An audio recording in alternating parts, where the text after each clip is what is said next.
Everyone, जय माता दी सभी को। कैसे हैं आप लोग? माता रानी की कृपा से स्वस्थ होंगे, यही उम्मीद है। माता रानी आप लोगों पर हमेशा कृपा दृष्टि बनाए रखे। आइए जानते हैं तुलसी विवाह कब करना चाहिए और कैसे करते हैं, कब तक करना चाहिए, कौन कौन इस तुलसी विवाह को कर सकते हैं। तुलसी विवाह कब करना है? तुलसी विवाह वैसे देव उठनी एकादशी के बाद ही किया जाता है। जब तक देव नहीं उठते तब तक शुभ मंगलिक कार्य नहीं प्रारंभ होते। तो पहले हमें देवों को उठाना है, उसके बाद हमें तुलसी विवाह 1 तारीख को भी कर सकते हैं। उसके बाद हमें द्वादशी को अगर हम करते हैं तो बहुत अच्छा माना जाता है, क्योंकि उस दिन हम चावल भी चढ़ा सकते हैं। और वैसे विधान है, हम एकादशी से लेके हमें पूर्णमासी तक हम तुलसी विवाह कर सकते हैं। अगर हम तुलसी विवाह कराते हैं तो बहुत अच्छा माना जाता है। बहुत वर्णित है शास्त्रों में कि अगर हमने तुलसी विवाह किया है तो हमें बहुत शुभ कार्य करने का अवसर प्राप्त होता है और बहुत अच्छा माना जाता है।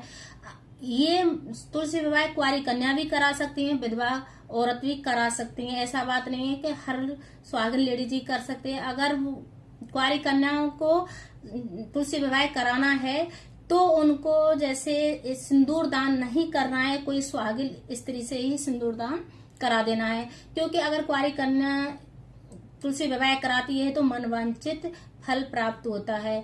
अगर कोई विधवा लेडी जैसे तुलसी विवाह कराती है तो उनको बहुत ज्यादा अच्छे से तुलसी विवाह करना चाहिए। और जो सामग्री होती है जो सुहाग की, वो ज्यादा चढ़ानी चाहिए। उससे क्या है, जो इस जन्म में जो हुआ है वो अगले जन्म में ना हो। उससे क्या है, हमारे अच्छा हमको फल प्राप्त हो। उनको ज्यादा से ज्यादा इस चीज का दान करना चाहिए।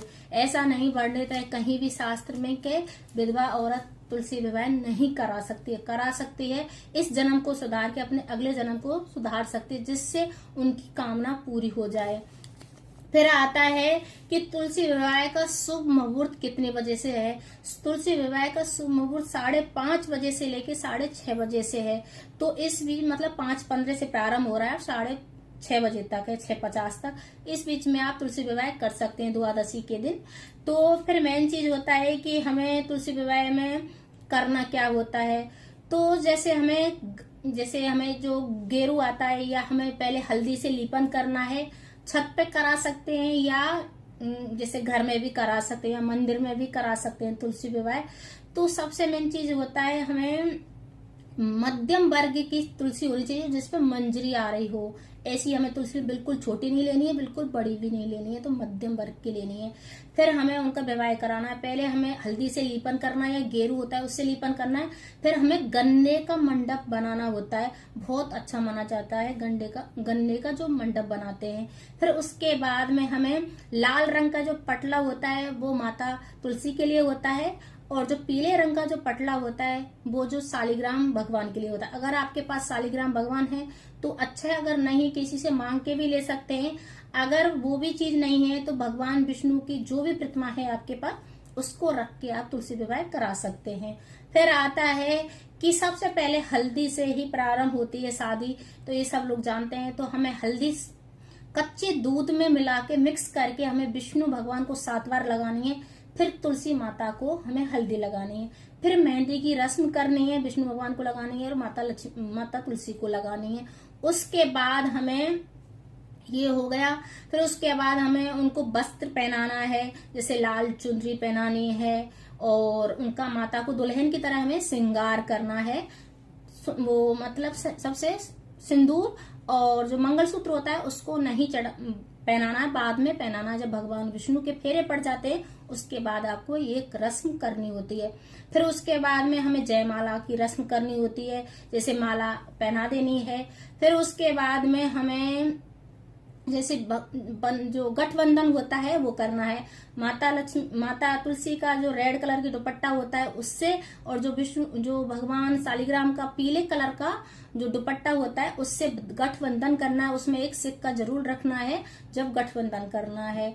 फिर उसके बाद में हमें पूजन करना है, जैसे दीपक जरूर गणेश भगवान को भी रखना है वहां पे, क्योंकि वही जैसे पूजा के साक्षी वही होते। सर्वप्रथम गणेश भगवान का आवाहन करना है, फिर विष्णु भगवान, माता तुलसी का करना है, माता लक्ष्मी का, तब हमें ये पूजा करनी है। फिर विवाह संपन्न करना है, फेरे लगाने हैं। फिर हमें मंगलसूत्र पहनाना है और सिंदूर दान करना है। विष्णु भगवान से छुमा के माता को सिंदूर लगाना है। तो इस प्रकार से शादी संपन्न हो जाती है। फिर अगले दिन माता को विदा करते हैं, तो विदा जरूर करना चाहिए तुलसी माता को। और मिठाई जो चढ़ाते हैं, भोग लगाते हैं, उसको सब में जो प्रसाद होता है सब में वितरण करना चाहिए।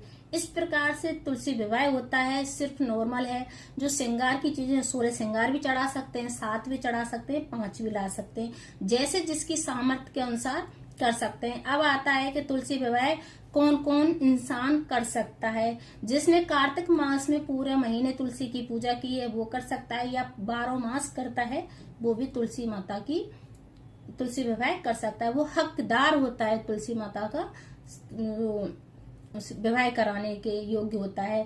पर जो अगर तुलसी माता का जो विवाह कराते हैं वो एक कुंवारी कन्या के बराबर हजारों गुना फल प्राप्त होता है अगर हम एक विवाह कराते हैं तुलसी माता का।